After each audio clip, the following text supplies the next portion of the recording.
कैसे हो दोस्तों। उम्मीद करते हैं आप सब बढ़िया होंगे। दोस्तों सबसे पहले तो सभी सिख भाइयों को गुरु नानक देव के प्रकाश महोत्सव की बहुत बहुत शुभकामनाएं।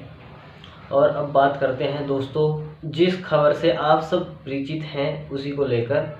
आप सभी जानते हैं दोस्तों कि जो पिछले साल किसानों के ऊपर 3 काले कानून थोपे गए थे, जिस बेशर्मी के साथ दोस्तों वो कानून थोपे गए थे किसानों के ऊपर, उसी बेशर्मी के साथ आज माफ़ी मांगते हुए दोस्तों उनको वापस लेने की घोषणा माननीय प्रधानमंत्री श्री नरेंद्र मोदी जी ने की है। तो उसी पर बात करते हैं दोस्तों कि आखिर क्यों ये फैसला लिया गया दोस्तों, क्यों मोदी सरकार, क्या जो 700 लगभग किसान शहीद हो गए, उनकी शहादत, उनकी कुर्बानी के बाद, या फिर दोस्तों किसी और मकसद के लिए इन कानूनों को वापस लेने की घोषणा की गई है। क्योंकि अगर दोस्तों उन किसानों की शहादत या उनकी कुर्बानी या किसानों के ऊपर जो लाठीचार्ज करनाल में किया गया था, इन सब बातों को अगर ध्यान में रखकर ये फैसला लिया जाता तो ये बहुत दिन पहले फैसला लिया जा चुका होता। इतना बड़ा जो घटना किसानों के साथ घटित हुई है वो ना होती।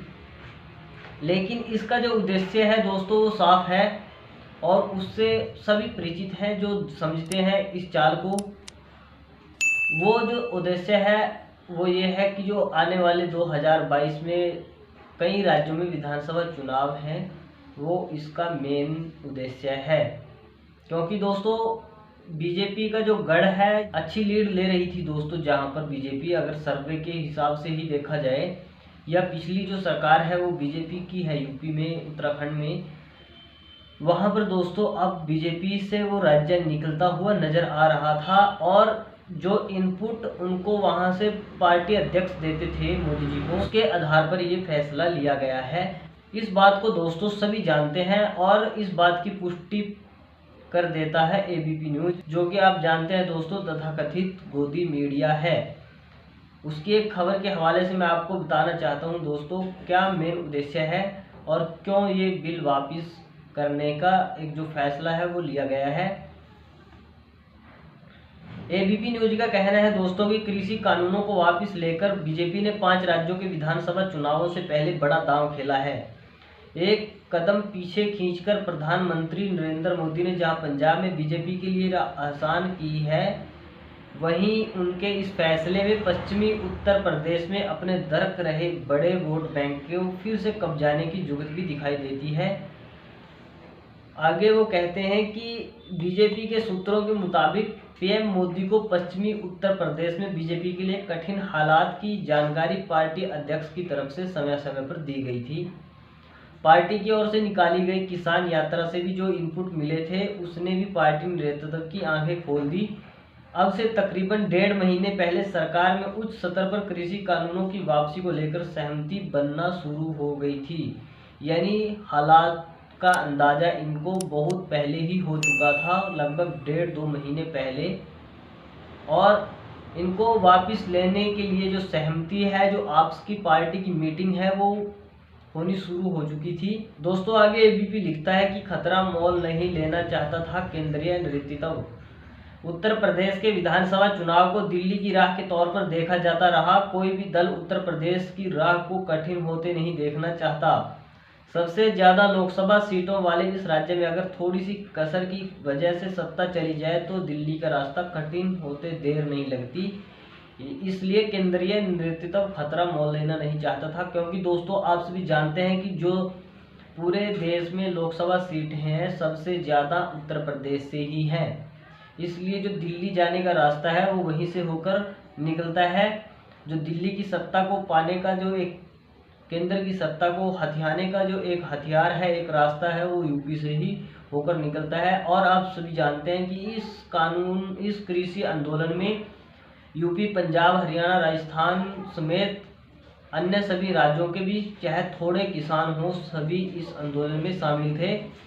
वो बात अलग है कि पंजाब और हरियाणा, उत्तर प्रदेश, इन 3 राज्यों के किसान ठीक ठाक तादाद में इस आंदोलन में शरीक रहे।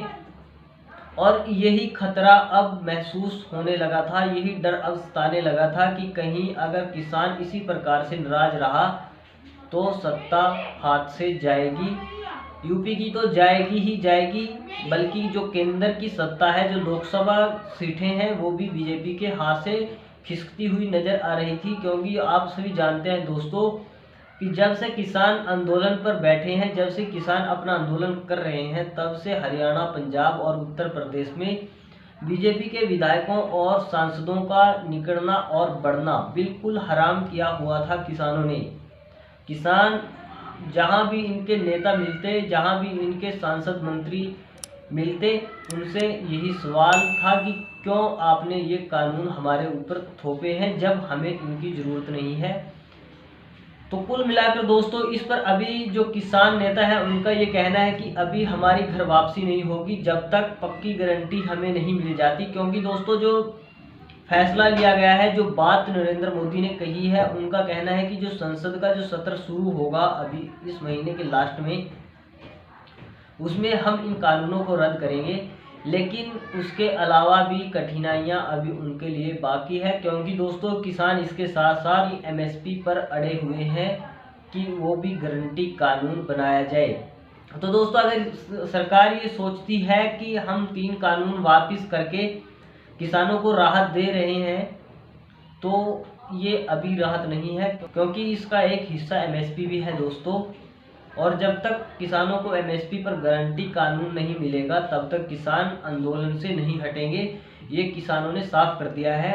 तो कुल मिलाकर दोस्तों ये पूरा खेल वोट का है, वोट के लिए ही ये इस प्रकार से इन कानूनों को वापस लिया गया है। अंत में किसानों को इस आंदोलन के लिए बहुत बहुत बधाई, और उनको इस जीत के लिए बहुत बहुत बधाई। और जो किसान शहीद हुए हैं उनकी शहीदी आज कामयाब हो गई, उनके लिए भी एक बहुत बड़ा दिन है, उनके परिवारों के लिए भी एक बहुत बड़ा दिन है दोस्तों। क्योंकि उनके जो पारिवारिक सदस्य जिन्होंने शहादत दी है इस आंदोलन में इन कानूनों को वापस कराने के लिए, आज उनकी शहादत कामयाब हो गई है। और आखिरकार उनके इसी दबाव के चलते, इसी शहादत के चलते दोस्तों तानाशाही सत्ता को झुकना पड़ा है। तो दोस्तों आज के लिए इतना ही। वीडियो के कमेंट बॉक्स में अपनी राय देना मत भूलें, और वीडियो को लाइक शेयर करना भी मत भूलें, और चैनल को सब्सक्राइब कर लें। धन्यवाद।